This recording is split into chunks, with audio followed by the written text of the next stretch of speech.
We're good. Okay. So I just wanted to mention one last thing that I forgot to mention last time, which is that so when I was describing this toric promotion in like a geometric way in terms of like this billiards process, there are basically only a few directions that the beam of light ever travels. So like if you have, I don't know, something like, here's a triangular grid, and the beam of light was sort of moving along like this, but it could reflect. You can see here there are only like 3 directions that it's moving. It could go like to the east, or it could go northwest, or it could go southwest. But those are the only directions. And in general, basically they're only moving inside of this space V in one of n directions. They're basically like this vector or any permutation of this vector. So I think it would be interesting to study what happens if you do like other directions. So one natural direction is if you do this vector or permutations of this. So you have just a bunch of zeros, but then a 1 and a -1. And this would correspond just combinatorially to doing like this sequence of these Bender-Knuth involutions that I defined in the toric way on labelings of a graph. You do b case of 1, then b case of 2, all the way up to b case of n. That would be like toric promotion, but then you sort of go back down b case of n-1 all the way to b case of 2, and then if you repeat this, it's like you're going 1, 2, all the way up to n, and then you go n-1 down to 2, and then 1, and then you're just sort of going up and down like this. Okay. So anyway, that's just one thing that I forgot to mention last time. But now I'm going to start with something different. So I think now I want to talk about polytopes. So let's see. So polytopes.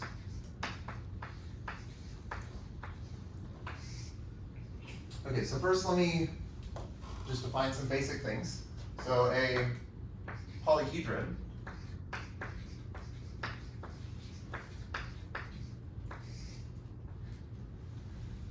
is an intersection of finitely many half spaces, let's say in Rn. So it's an intersection of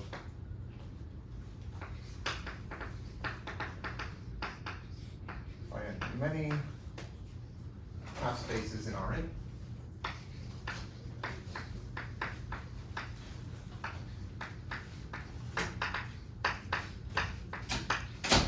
Okay, so this could be like a bounded polyhedron, which is what we'll call a polytope, but more generally a polyhedron could include things like a cone, or even just like one half space. That's an example of a polyhedron. So a polytope is going to be a bounded polyhedron.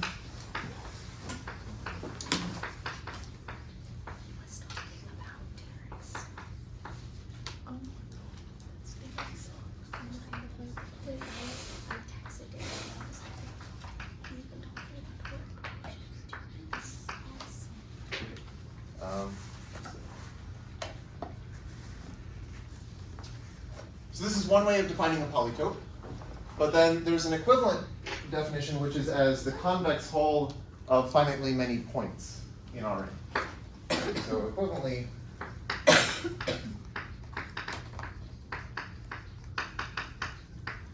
a polytope is the convex hull of a finite set of points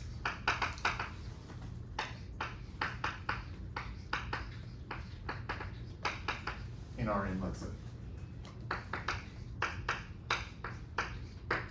Okay.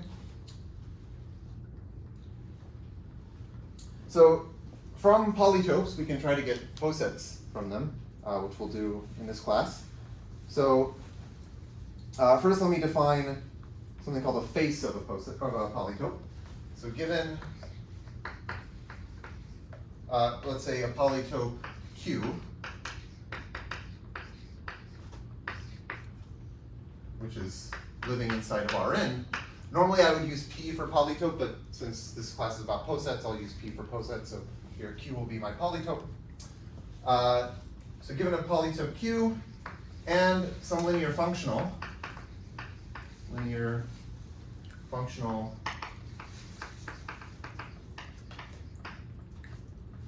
let's say f, so f is in the dual space of Rn, right? So it's just a linear function from Rn to R. We can let Q sub f be the set of points in the polytope where this functional attains its maximum value. Okay, so this will be the set of x in Q such that f of x is equal to the maximum of f of y over all y in Q. Okay? And so then a set of this form is called a face of the polytope. So it's just, a face is like some part of the polytope where some linear functional is maximized. Okay, so a set of the form Q sub f is called a face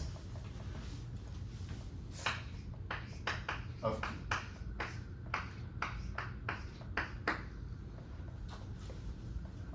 I guess I'm also going to want to count the empty set as a face. I guess maybe some people wouldn't do this, but I'm going to define a poset, and I sort of want this poset to have a minimum element, and that'll be the empty set. So for our purposes, we will also count the empty set as a face.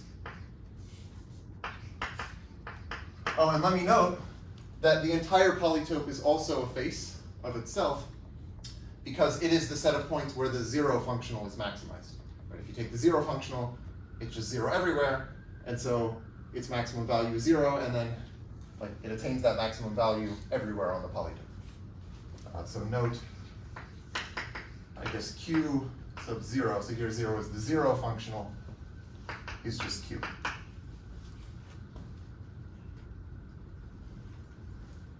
Okay, so here's an example.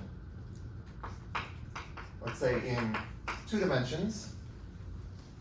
So in 2 dimensions, a polytope is just going to be, well, I guess you could have, like inside of R2, you could have like a line segment or a point, but the sort of interesting examples would be polygons.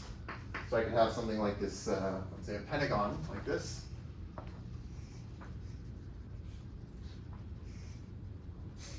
Okay, so that's so this, like, and also including the interior of this is some polytope in R2.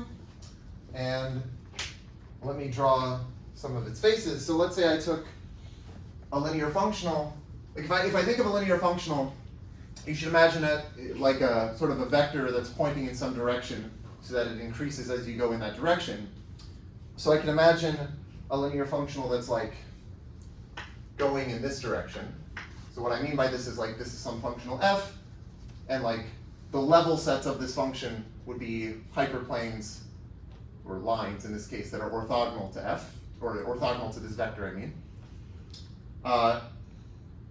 And so where is this maximized on this polytope? Well, it's going to be this vertex down here. Right? It's like I imagine sort of going, like sweeping out down further and further until I get to as far as I can go, and this is like the extremal point. So this one vertex here would be Q sub f. Okay.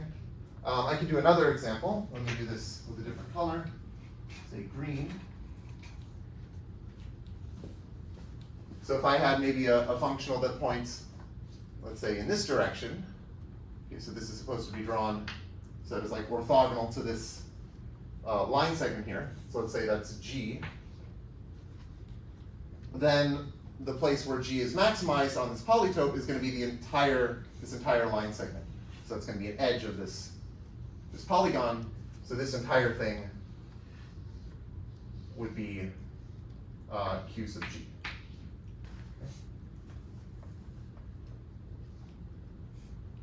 Okay, so there's just a bit of terminology here.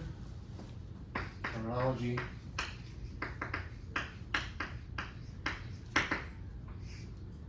So if I have a zero-dimensional face, this is called a vertex.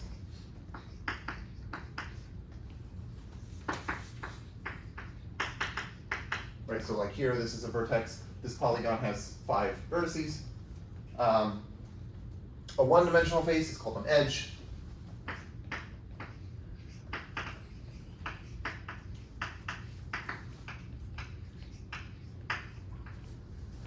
And a codimension 1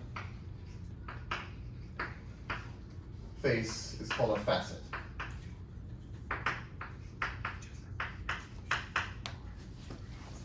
So, well, in this two-dimensional case, edges are the same as facets because codimension 1 is the same as dimension 1. But like if you imagined a three-dimensional polytope, like a cube, then those edges, like the edges would be these one-dimensional things, and the faces would be two-dimensional things. Okay. So now, so we can take this set of faces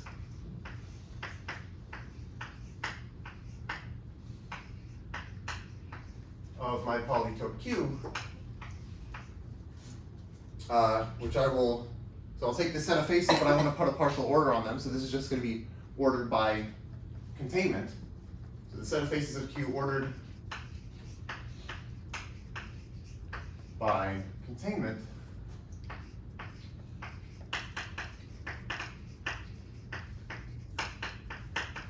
is called the face lattice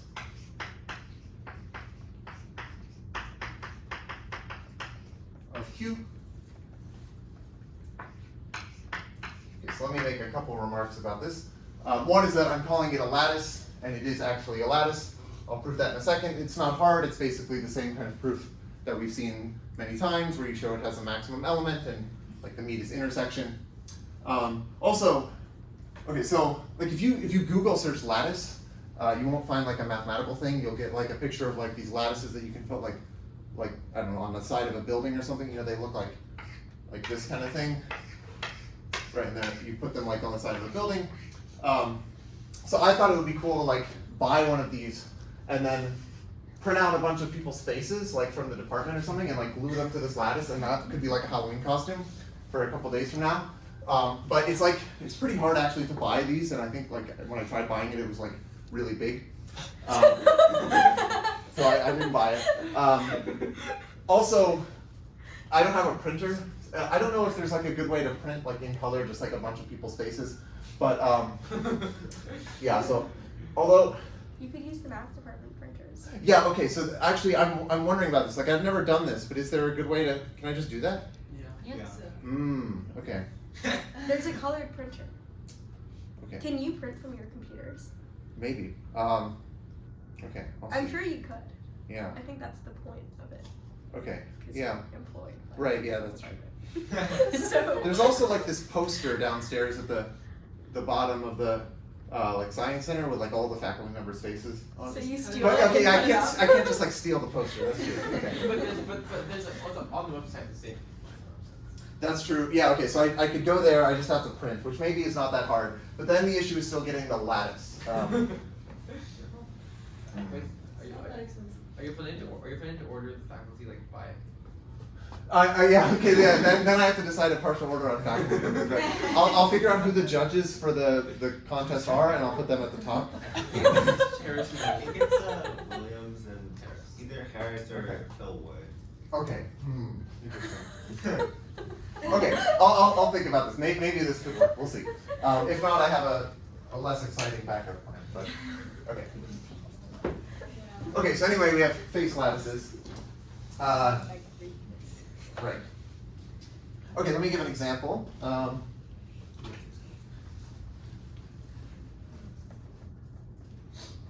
Okay, so example. Let's say Q is just like some quadrilateral in R2, so something like this. Maybe I don't need to draw the vertices here. There's my polytope. Then, okay, what does the face lattice look like? Oh, maybe I'll give this a name. So I'll denote it by, let's say, F sub Q. So that's the face lattice of Q. Okay, so here, f sub Q would be, okay, well there's the empty set at the bottom, and then there's the full polytope at the top, and then there are 4 vertices, which should be like this, and there are also 4 edges, so they should be something like this. The empty set should be below all of the vertices. The top, like the whole polytope should be above the edges. And then for these intermediate edges here in the Hasse diagram, I guess I could say like this vertex here is contained in 2 of these edges, so I'll have something like this. And then if I go over to the next vertex, that's going to share an edge with this vertex, so maybe it'll have like that in common, but then it'll have some other edge. And then if I go to the next vertex, that's going to have one in common, but then it'll have another edge. And then if I go to the next one, it'll sort of wrap around cyclically, so you get a picture that looks like that. Okay. And for polygons in 2 dimensions, the face lattices basically all look like this, right? They have like 4 levels. There's a bottom, there's a top. There are like, if it's an imgon, then there will be im vertices and im edges, and they sort of have this shape where it's just like these zigzag, and then it cycles around. Okay. But of course, this can get more complicated for higher dimensional things. Okay, so proposition is that this is actually a lattice. And again, this is not hard to prove. So the face lattice of a polytope Q is a lattice.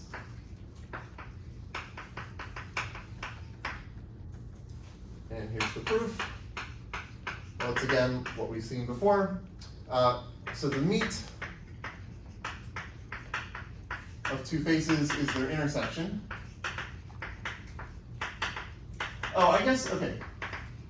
Now that I think about this, I'm not sure if this is easy to prove, because I have to justify that the intersection of 2 faces is either empty or it's a face. And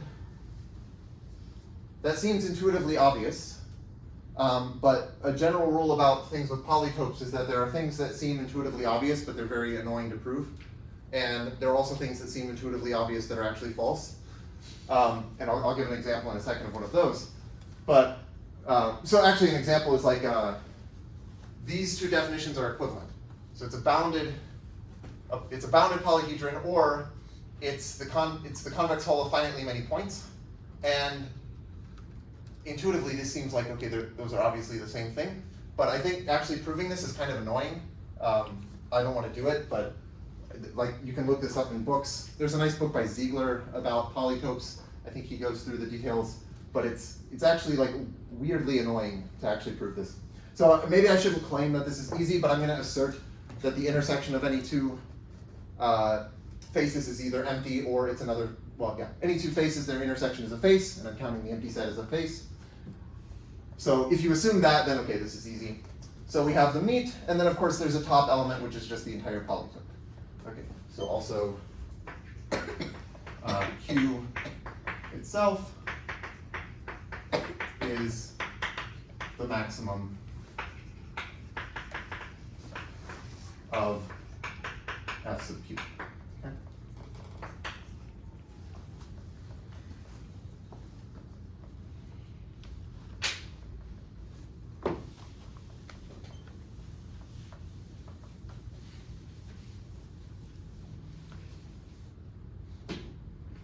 Okay, so we'll say that 2 polytopes are combinatorially equivalent if their face lattices are isomorphic. So this is like a combinatorial way of thinking about polytopes, sort of reducing from a geometric object to just a combinatorial object, which is the face lattice. So 2 polytopes are called combinatorially equivalent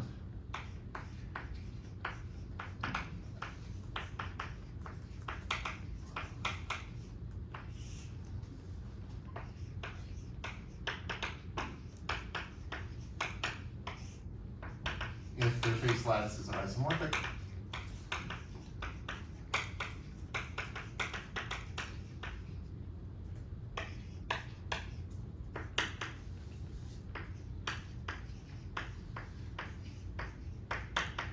Okay.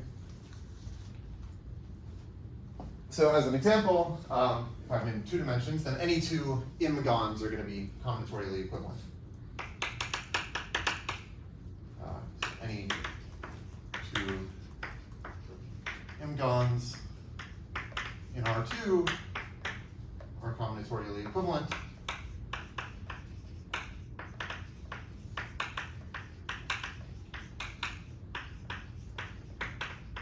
And you can think of this as saying, like, you can get from one imgon to another by kind of just moving the vertices around and the edges so that you don't ruin the structure of which vertices are contained in which edges. Okay. So let me tell you something weird. Okay, so first, this is kind of a side remark, but this is one of the craziest math facts I know, so I just want to tell you this. A polytope is called rational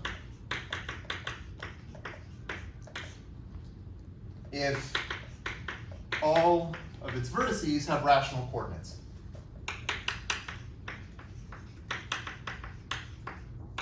So I'll say all of the vertices are in Q to the n, right? So they're just rational numbers. Okay, so let's say I have some polytope that is not rational.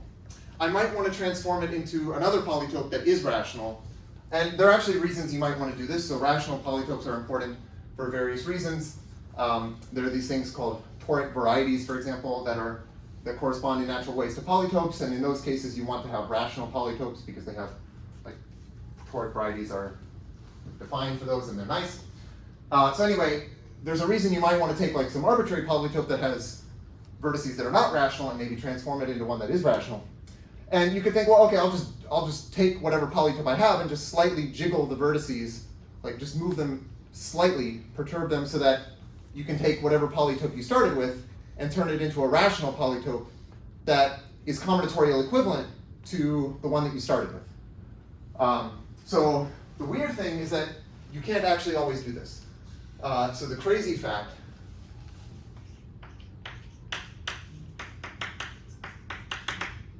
is that there are polytopes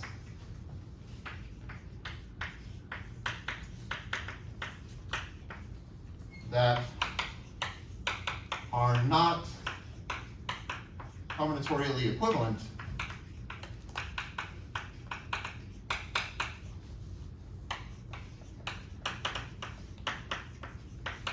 to rational polytopes. So you start with some polytope that has coordinates that are not rational, and no matter how you try to just very slightly perturb it to get something with rational coordinates, which you should think you can do because Q to the n is dense in R to the n, turns out that this destroys the face lattice structure. So I don't know, I think this is just crazy that this is true. So this was proven, so I think the first construction of this was by Perels in the 1960s. So let me actually write this. Okay,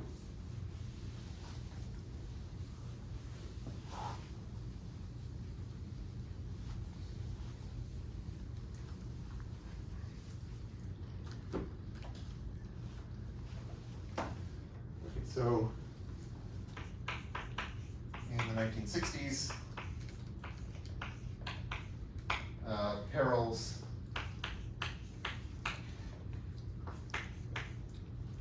constructed such a polytope.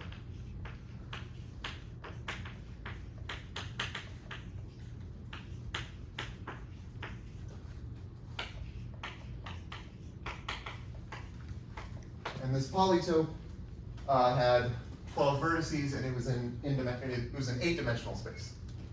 So with 12 vertices,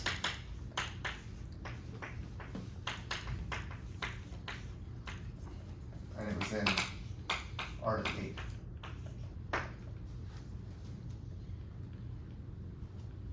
Yeah. So anyway, I just think that's very strange, like very counterintuitive, and sort of illustrates that like very often there are things that seem very obvious in the world of polytopes, but they're not true. Okay. So we give some other examples of polytopes that are not just polygons in R2. So first there's a simplex, so an n-dimensional simplex is the convex hull of n+1 points in Rn that are not contained in any affine hyperplane.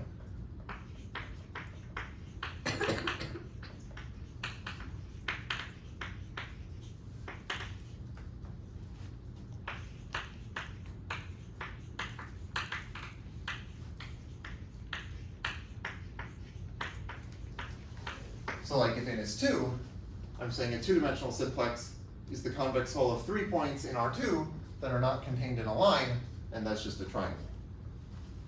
And if we were in 3 dimensions, so if n is 3, you're just taking the convex hull of 4 points that are not contained in any two-dimensional plane, and that's a tetrahedron. Okay. So another example, there's the n-dimensional hypercube.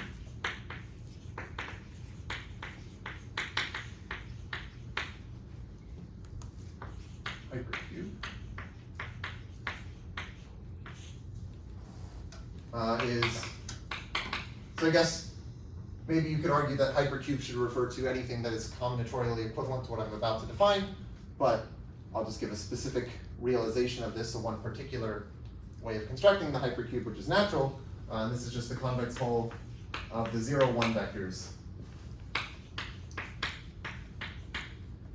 in Rn.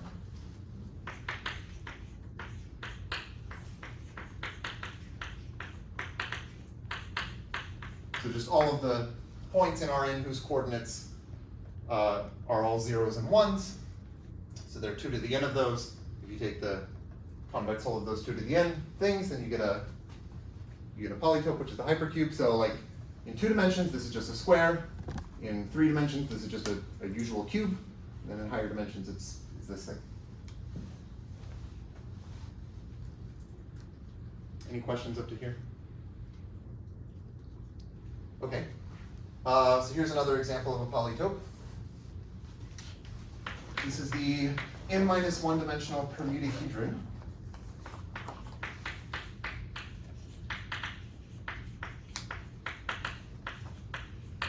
Permutahedron.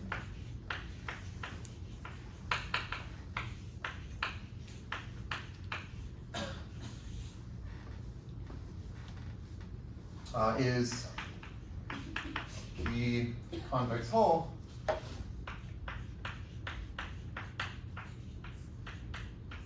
of the points in Rn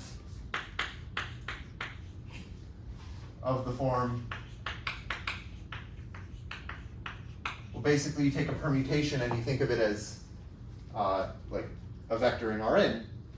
So of the form, say W of 1, W of 2, W of n, where W is a permutation in Sn.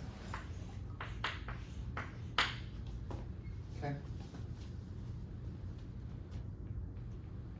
So first of all, this is n-1 dimensional. So does anyone see why this is n-1 dimensional and not n-dimensional? Like the polytope itself. Yes. Because all of the points lie in like the hyperplane. Like the sum is like is some fixed value. Yep. Yeah. Exactly. So all of the points lie in some hyperplane, which is just given by the equation like x1 plus x2 plus da da da plus xn equals, I guess, n plus 1 choose 2. So another thing that I'll point out is that these points that I've specified here, these points that you get from permutations, are actually all vertices of the permutahedron. So a priori, you might think if I just give you a collection of points in Rn, and I say take the convex hull, those points are not necessarily going to be vertices of the resulting polytope, because like I could have something like this, and then I take the convex hull, and it's something like this, but there are these points in the interior that are not actually vertices of the resulting polytope. But I'm claiming that actually these points are exactly the vertices of this permutahedron. So does anyone see why that is the case? Yes. Like you could take the, like you could create the functional of like exactly that vector itself. That you have, like, Yeah, I think this should work. Another way of seeing this is that there's sort of a natural symmetry on r to the n, which is just permuting the coordinates, and this is going to fix this polytope, right? Like this polytope is going to be invariant under this action of Sn on Rn, which is permuting the coordinates, and this action is going to send each point of this form to all of the other points. So what this would mean is that if one of these points were in the interior, then by using this action, you could send it to any other point, and so all of the other points would be in the interior. So then you'd have some polytope where like everything is in the interior, like all of these points are in the interior and it has no vertices. So then that can't happen. So I think you're right that yeah, you can construct this linear functional that will be precisely maximized on this point. But alternatively, you could use this symmetry argument to say that it has to have some vertex, and so therefore all of these are vertices. Okay.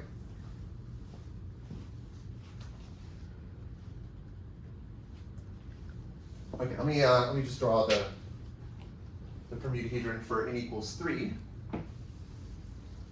which is just a hexagon.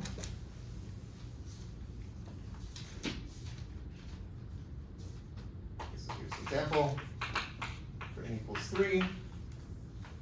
So I guess, okay, this is living in R3, but I'm going to just draw inside of this hyperplane, which is given by the equation x1 plus x2 plus x3 equals 6.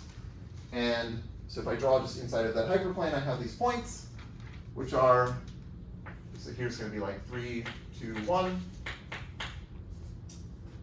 And then here, I'll have like, let me try to draw it well. I guess I'll have something like this.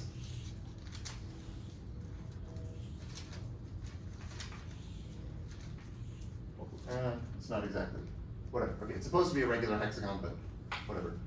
This is 3, 1, 2. Here, this will be 2, 1, 3. Here's 1, 2, 3. Here's 1, 3, 2. And here's 2, 3, 1. And this should kind of remind you of when I was drawing pictures of the braid arrangement. And this is basically because there's some duality between the permutahedron and the braid arrangement. You can imagine I have like sort of the braid arrangement is kind of sitting here. And remember, each region corresponds to a permutation. So it's like you've got one of these vertices in each one of the regions. And in fact, if you start with one vertex and you start reflecting through the hyperplanes in the braid arrangement, it will take you exactly to all of these other vertices of the permutahedron.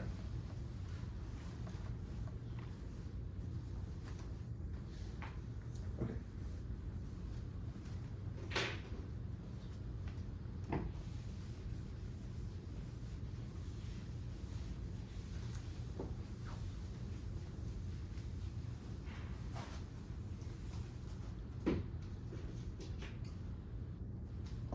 So I'm going to define the one skeleton of a polytope.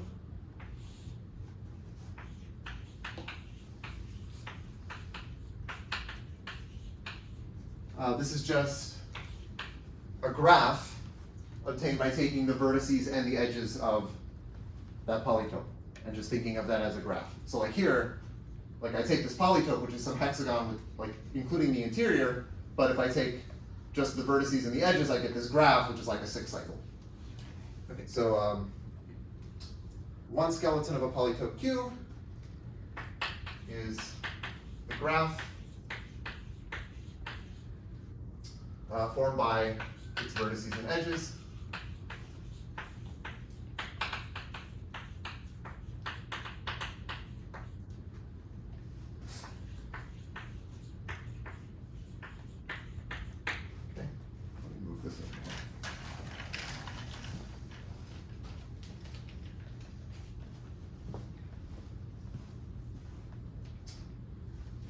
Okay, so if you take your polytope and you choose some generic linear functional, then that's going to, you imagine, sort of sweep out through the polytope, and that'll give us a natural way of putting a partial order on the vertices of this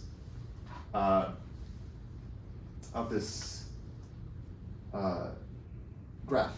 Okay, so given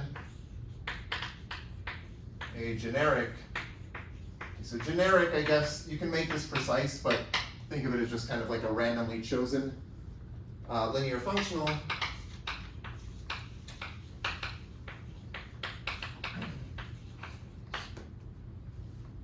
F, we'll obtain an acyclic orientation of this one skeleton.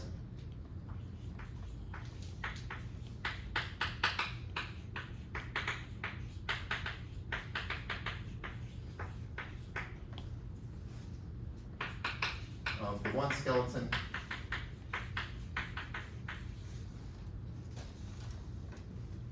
by just directing each edge from the vertex where the linear functional attains the smaller value to the one where it attains the bigger value. And I don't have to worry about ties because I'm choosing this functional generically, so you can assume that basically means you're not going to have ties here.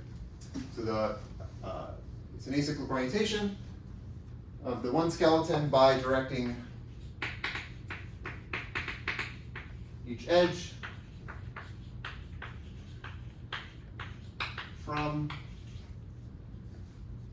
well, okay, let's just say in the direction that causes F to increase.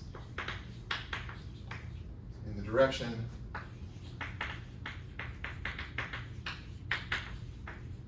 that causes F to increase.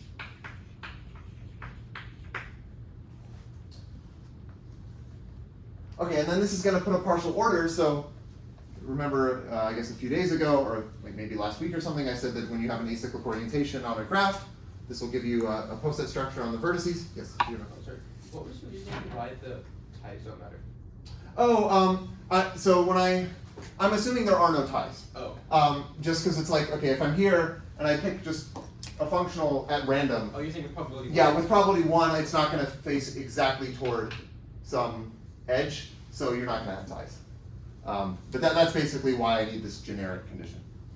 I guess you could specify what I mean is precisely that there are no ties. Okay. Yeah, so this puts a partial order.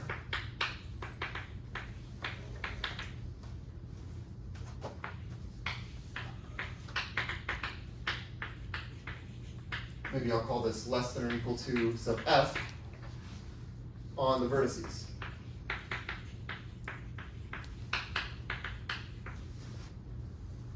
Okay, and again, this is like before, where a vertex u is less than or equal to a vertex v in this partial order, if and only if there's a directed path in the acyclic orientation going from u to v. There is a directed path from u to v.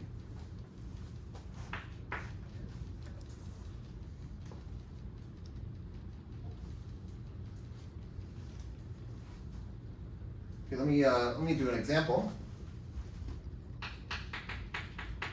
So let's say let Q be the n-dimensional hypercube.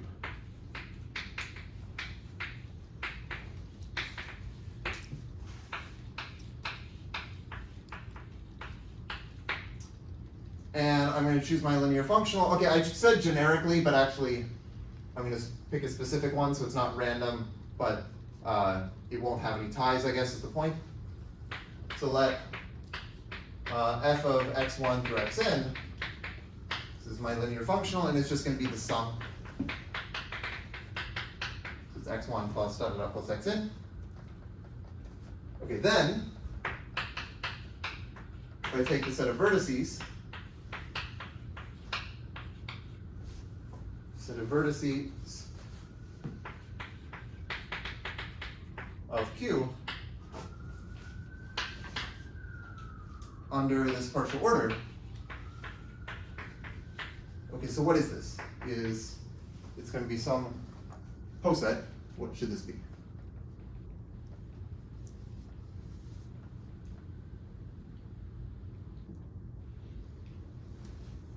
So this is a poset that should have 2 to the n elements. We've basically seen one poset that has 2 to the n elements, I think. Hi. What? Oh, never mind.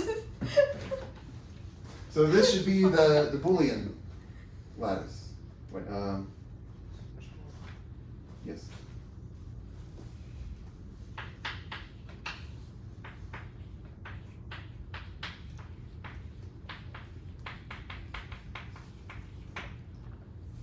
So maybe I'll draw an example of this. Yes. Would this functional not have ties? Like if you plug in like the Oh. point 10000 and the point 0000. Oh, I guess it doesn't have ties Among each on other. edges, Oh, okay. because the edges should be where you flip exactly like one coordinate from a 0 to a 1 or vice versa. Oh, yeah. So then it's going to increase by 1 as you go up. I see. Yeah. Yeah, I mean, okay. So it's not really generic in some sense, but it's like, it at least doesn't have ties on the edges.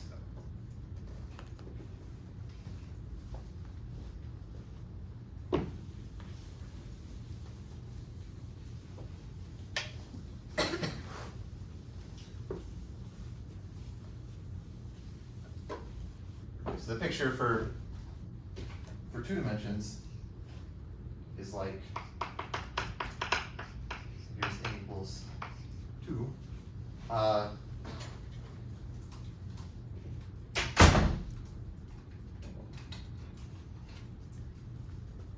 Here's R2, and here's my polytope. It's just a square.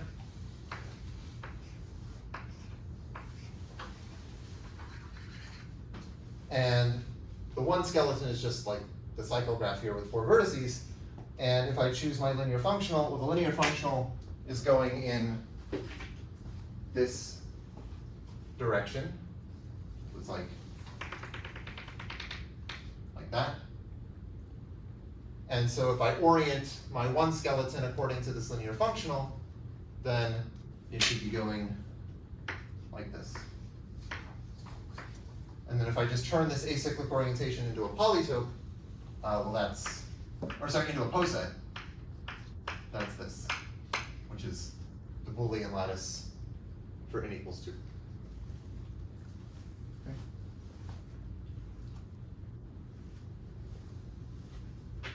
Okay, here's another example.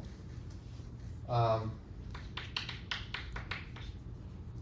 now let's let Q be the permutahedron.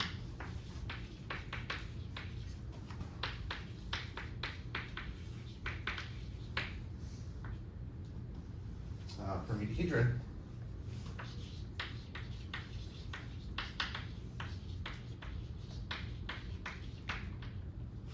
And I'm going to let f of x be this linear functional now. So f of x1 through xn will be n times x1 plus n minus 2, or sorry, plus n minus 1. So n times x1 plus n minus 1 x2 plus da da da plus 1 times xn. Okay, it'll be 2x n minus 1 plus xn. So this is my linear functional. Then the vertex set of my permutahedron Q under this partial order is, okay, so what should this be? If you just had to guess what poset on in factorial many things it should be, yes. S as under the weak order. Yes, this is going to be the weak order. So this is the weak order.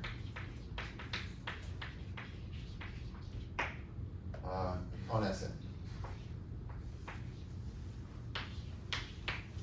So like as an example, if I took this picture, which I guess is not drawn perfectly, but that's fine. Wait, what is this? Oh, maybe I should have worked out what this functional looks like. I don't know what it looks like, but basically it's going to orient things like in this direction. So you're going to get, like as an acyclic orientation, you're going to get this. And that is the weak order. What weak order is it? It's the left weak order, which makes sense. So by left weak order, I mean you are swapping adjacent numbers when you go along an edge. So here I'm swapping the 2 and the 3, which are like you're swapping consecutive integers, not like adjacent positions. Okay.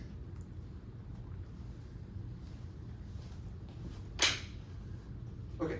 I want to define another polytope where we can play the same game and get the Tamari lattice.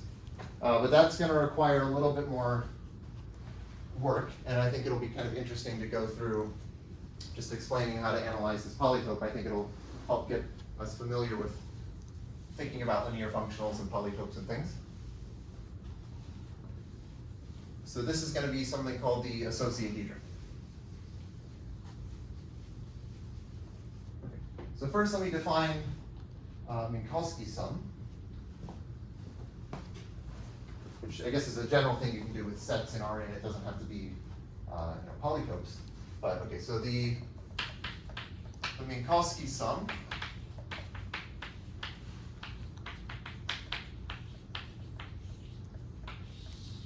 of two sets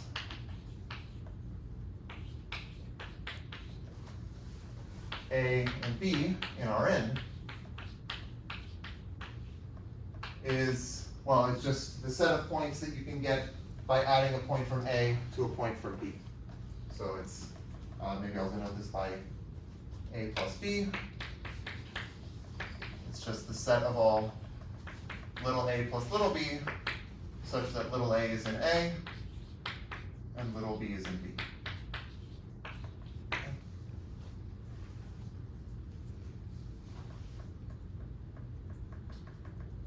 So one fact that I want to point out about Minkowski sums, maybe I should draw an example. Yeah, so okay, like a simple example, if I have like this triangle, so this is my set, and I want a Minkowski sum with like a line segment, let's say. Essentially what this is going to do is you can imagine taking this, you sort of imagine taking this triangle and putting a copy of it on every point of this line segment and just taking the union of those. So if you think about it that way, it's like I have my triangle, then I sort of have like another, so maybe I've set this up so that like this edge is, let's say, parallel to that one. So now like I have another copy of my triangle here, and I have another triangle here. It's sort of like I have this like all these triangles, and overall I'm going to end up with something that looks like this. Okay, so I end up with this quadrilateral thing.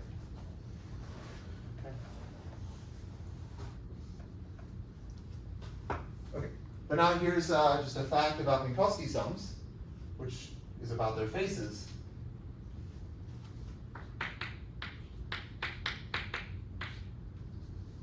So if f is some linear functional, then, oh, I guess now I'm looking at polytopes. Maybe it doesn't have to be a polytope, but let's just assume now that A and B are polytopes. If I take the Minkowski sum of my polytopes A and B, and I want to look at the face where the linear functional is maximized, that is the same as taking the face of A where the functional is maximized and Minkowski summing with the face where the face of B where the functional is maximized. Okay.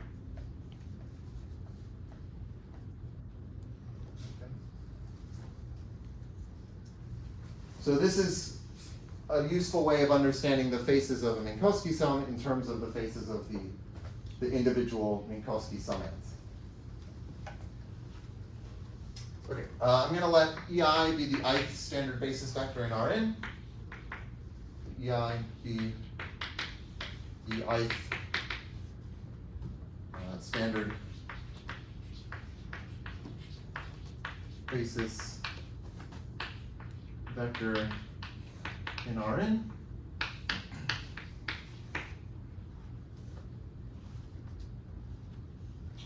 And so, right, this is like the vector that has all zeros except there's a 1 in position I.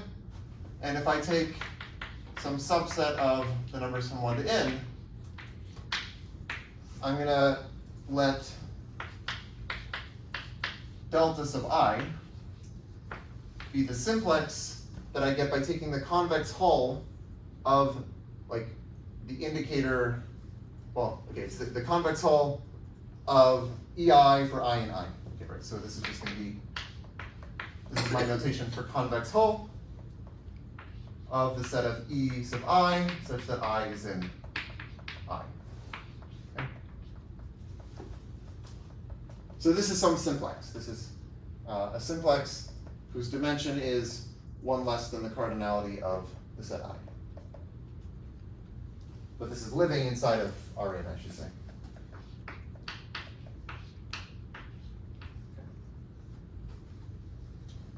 So now the associahedron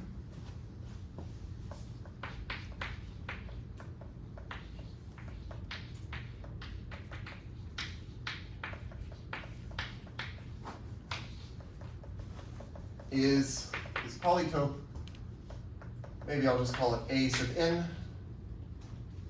and this is going to be, okay, let me just write it and then I'll explain. It's the sum over 1 less than or equal to I, less than or equal to j, less than or equal to n, of delta sub I comma j. Okay, so this sum here is the Minkowski sum, so let me just make that clear. Okay, so this is Minkowski sum. And bracket I comma j is just the set of integers between I and j, including I and j. So for each I and j, this is some interval, like some set of integers. So I take this simplex by taking the convex hull of those EIs, for, well, E sub k's for k in this interval, and I take the Minkowski sum of all of these things.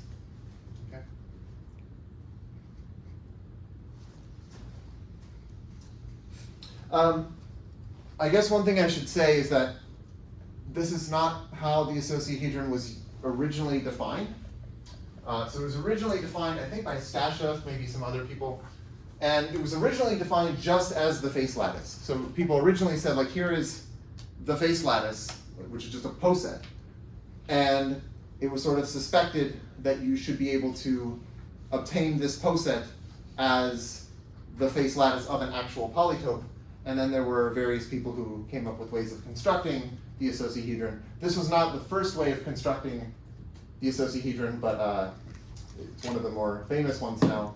I think this particular formulation is due to Alex Postnikov, although this ends up being equivalent to something called the Ledet realization, and that was introduced by Ledet, I think maybe like 20 years ago or something. But there are other, I guess my point is that this is one realization of the associahedron. There are other polytopes that are also called the associahedron that are not exactly the same as this, but they're combinatorially equivalent, so they have the same face lattice.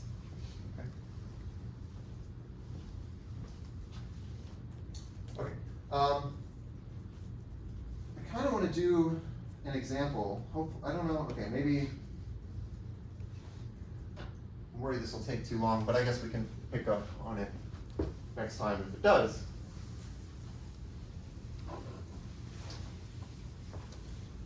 So I want to analyze this for n equals 7, which is impossible to draw, so we're going to have to understand it in other ways. Okay, so here's my example. We're going to take n equals 7. Okay, so I want to pick some linear functional, some like reasonably generic linear functional. It doesn't really matter what it is. let's just say I take f of x1 through x7 to be, well, first I'll just write it as like c1 x1 plus c2 x2 plus dot dot dot plus c7 x7, where the c's are just going to be some real numbers. So let's say c1 through c7 is, let's say I take 3, 2, 9, 6, 1, let's say 9 times the square root of 2, and pi. Okay, so we have some 7 real numbers. And what I want to do is look at some of the faces of this. Well, first, let me look at the summands, because I want to understand the faces of the icosahedron. So according to this fact, I need to understand the faces of the individual summands. So let's say I look at this simplex delta sub 2 comma 5. That's some simplex, and I want to know where is the linear functional f maximized. Well, okay, does anyone see where this functional is maximized on this simplex?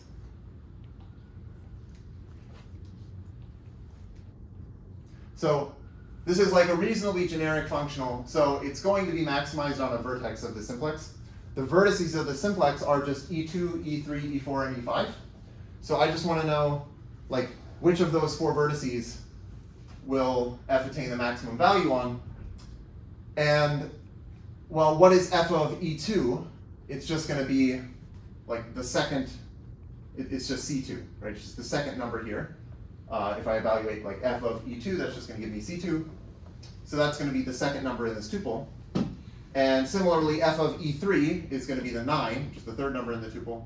F of E4 is 6, and f of E5 is 1. So I just want to know, like, what is the maximum of these 4 numbers, and that's the 9. So the maximum is 9, which means that the face where this attains the maximum is the vertex E3. Okay, so this is E3. I could do another example. Let's say I take the simplex delta sub 5 comma 7, and I look at the face where f is maximized. So I do the same thing. I look at in this tuple, I look at the numbers in positions 5, 6, and 7, and I see which one is maximum. Well, that's going to be the 9 square root of 2. So that's in position 6. So this is E6. Okay. So in general,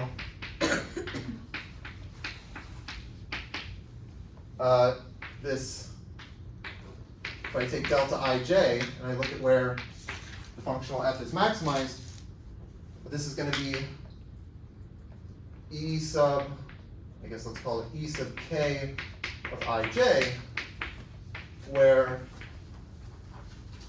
like k of ij is chosen so that this C sub k of ij is the maximum over L in the interval from I to j of C sub L. Okay, so this is kind of maybe a complicated way of saying this, but it's exactly what I'm doing here. If I want to compute like this vertex where f is maximized on the simplex, I just look at these numbers and I see which one is biggest in that interval.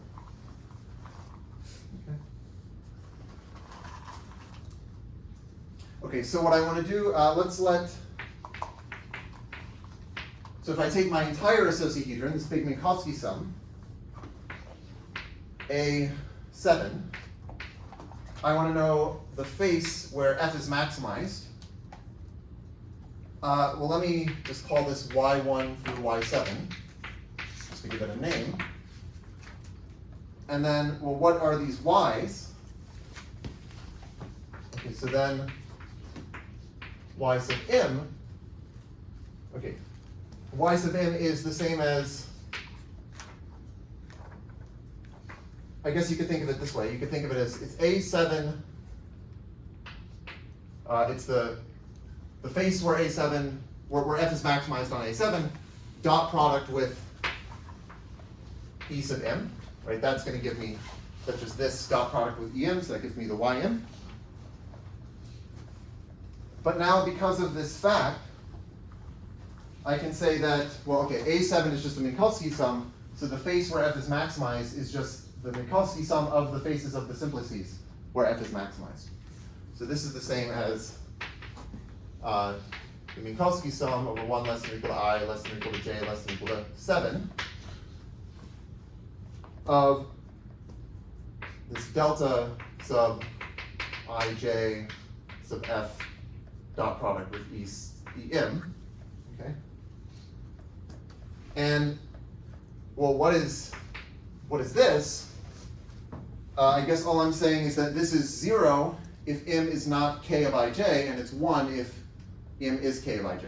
So this is just the sum over 1 less than or equal to I less than or equal to j less than or equal to 7 of delta, so this is the Kronecker delta, m comma k of ij. Okay.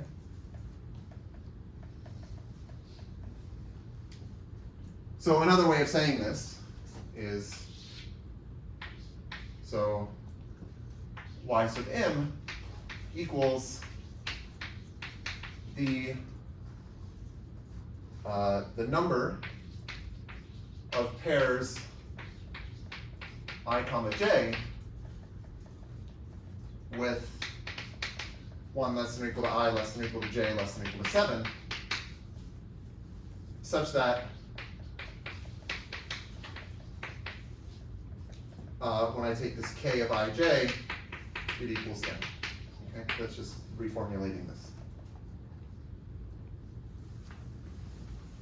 Okay, so what I want to do to understand this is I'm going to draw a binary plane tree encoding my functional f. So here's what the binary plane tree ends up looking like. Let me do it over here.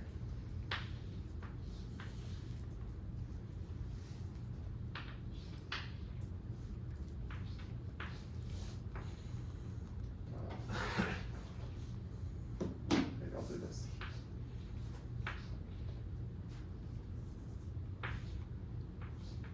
Okay. I'll move this over a little. Okay, so there's my binary plane tree, and I'm going to label it with, well, I'm going to label it in two ways. One is with these numbers from the linear functional, so I'll have like 3, 2, 9, 6, 1, 9 square root of 2, and 5. Okay, so what did I do here? Well, basically I just said, I don't know if I ever defined the in order, but maybe I did this in a p-set or something, or it was probably implicit in one of the p-set problems. But the in order of a binary plane tree is an order of reading it, like an order that you can read it in, where you basically read it from left to right.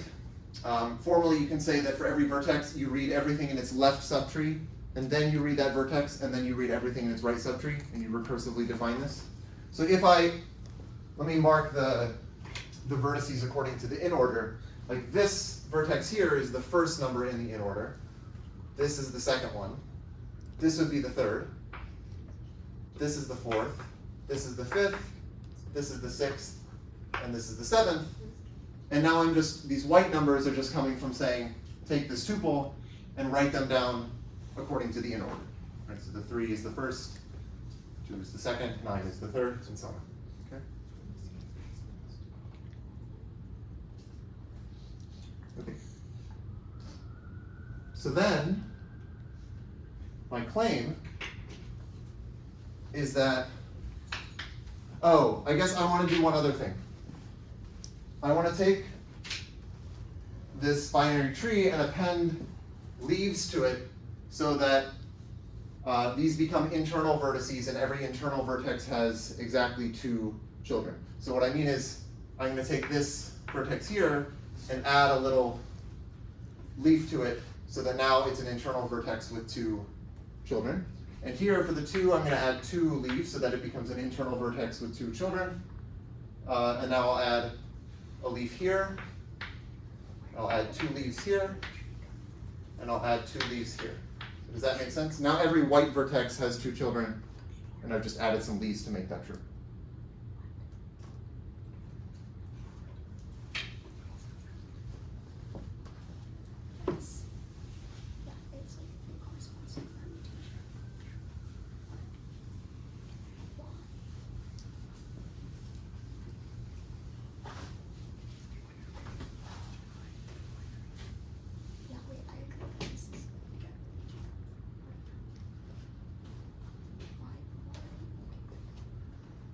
there any questions?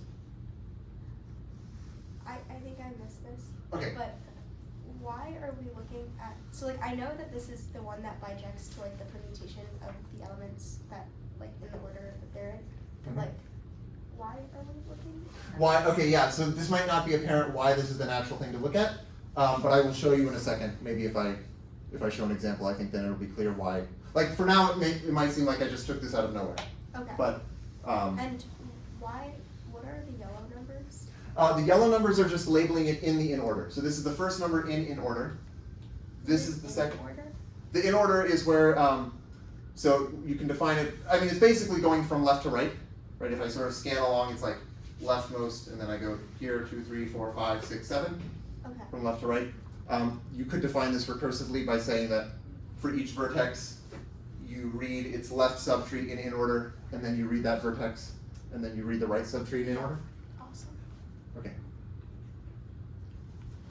So I have this like tree that I've sort of taken out of nowhere, and I want to explain why I'm doing this.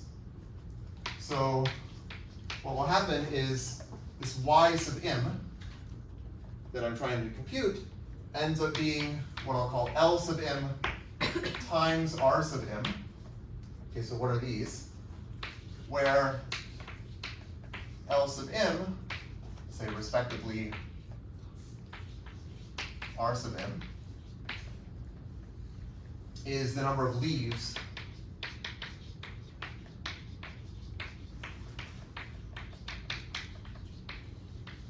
in the left, respectively right,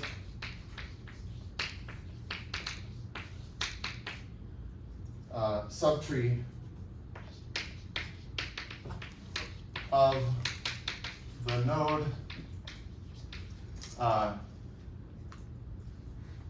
appearing mth in the in order. In other words, it's the node that has the yellow label m. Okay. So this might not be clear, but let me do an example, and I think maybe the example can help make this clear. Let's see, how much time do I have? 5 minutes, okay. So here's an example. Let's say in this example I want to compute y sub 4. So what is y sub 4? Well, my claim is that it should be, if I look at the vertex 4, in the left subtree, in this like appended version of the tree where I've added these yellow or these green leaves, it has 1 leaf in its left subtree, and it has 2 leaves in its right subtree. So this should be 1 times 2. So this should be 1 times 2, which is 2. And the way that I'll see that is I look at, basically I take my C vector here, this 3, 2, 9, 6, 1, 9 times the square root of 2, and pi. And I say, well, I want to know, I want to be able to choose all of the pairs ij so that the number 6 is the maximum among those. So what I could do, if I want to choose this, is I can't choose anything, like, okay, basically I could choose this. I could choose this to be my interval, which would be like 4, 4, so I is 4 and j is 4, or I could choose this. I can't go any further than this because then I pick up a 9 root 2, which is bigger than 6. I can't go any further to the left because then I pick up a 9, which is bigger than 6. So if I want to look at, like, take an interval where the 6 is the maximum number in that interval, it has to either be just the 6 or the 6 and the 1. So I'm getting this 1 times 2. Yes? And so we're drawing the leaves because the leaves are almost like toggles for if the thing is in the set or not. Yeah, I guess, Like, yeah. You can think of the leaves as sort of marking like where I can put the boundaries of these. of the next maximum. Yeah. Yeah, right. So, yeah, so like the fact that there's 1 leaf here corresponds to the fact that there's like 1 place where I could have put the left end of this boundary of the interval, and the fact that there are 2 leaves here corresponds to the fact that there are 2 places where I could put the left, or sorry, the right end of the interval. Let me do one other example. and then maybe I'll pick up on this next time. So let's do y sub 3. So y3 is, well, it should be, if I look at the 3, the left subtree has 3 green, or it has 3 leaves. So I should get a 3 for L sub 3. And then in the right subtree there are 3 leaves also, so I should get 3 times 3, which is 9. And if I write out this vector 3, 2, 9, 6, 1, 9 root 2, and pi, then I want to pick an interval where the third number, which is 9, is the maximum, and that could be, well, it could be this, like the 3 to the 9. It could be this, like that, or it could be this. I can't go further. I can't pick up the 9 root 2 because that's bigger than 9, but I could do this, or this, or this, or I could do just the 9, or I could do the 9 with the 6, or I could do the 9 with the 6 and the 1. And so I get 1, 2, 3, 4, 5, 6, 7, 8, 9 intervals that I could choose. Okay. So in summary, what this is saying is that if I take my icosahedron A7 and I look at the vertex, sorry, yeah, the vertex where f is maximized, this is going to be, well, y1 through y7, which is just L1 R1, comma L2 R2, comma dot dot dot, comma L7 R7. So this is actually the way that Ledet originally defined this realization of the icosahedron. He said, take a binary plane tree, do this process where you compute these L's and R's, write down these vectors and take the convex hull. And then Postnikov later realized that you could obtain the same thing by taking the Minkowski sum. So I've just sort of done things in the reverse order where I started with the Minkowski sum and then deduced that the vertices correspond to binary plane trees. So I'll try to draw a picture next time and I'll say more about the icosahedron, but I think for now that's all.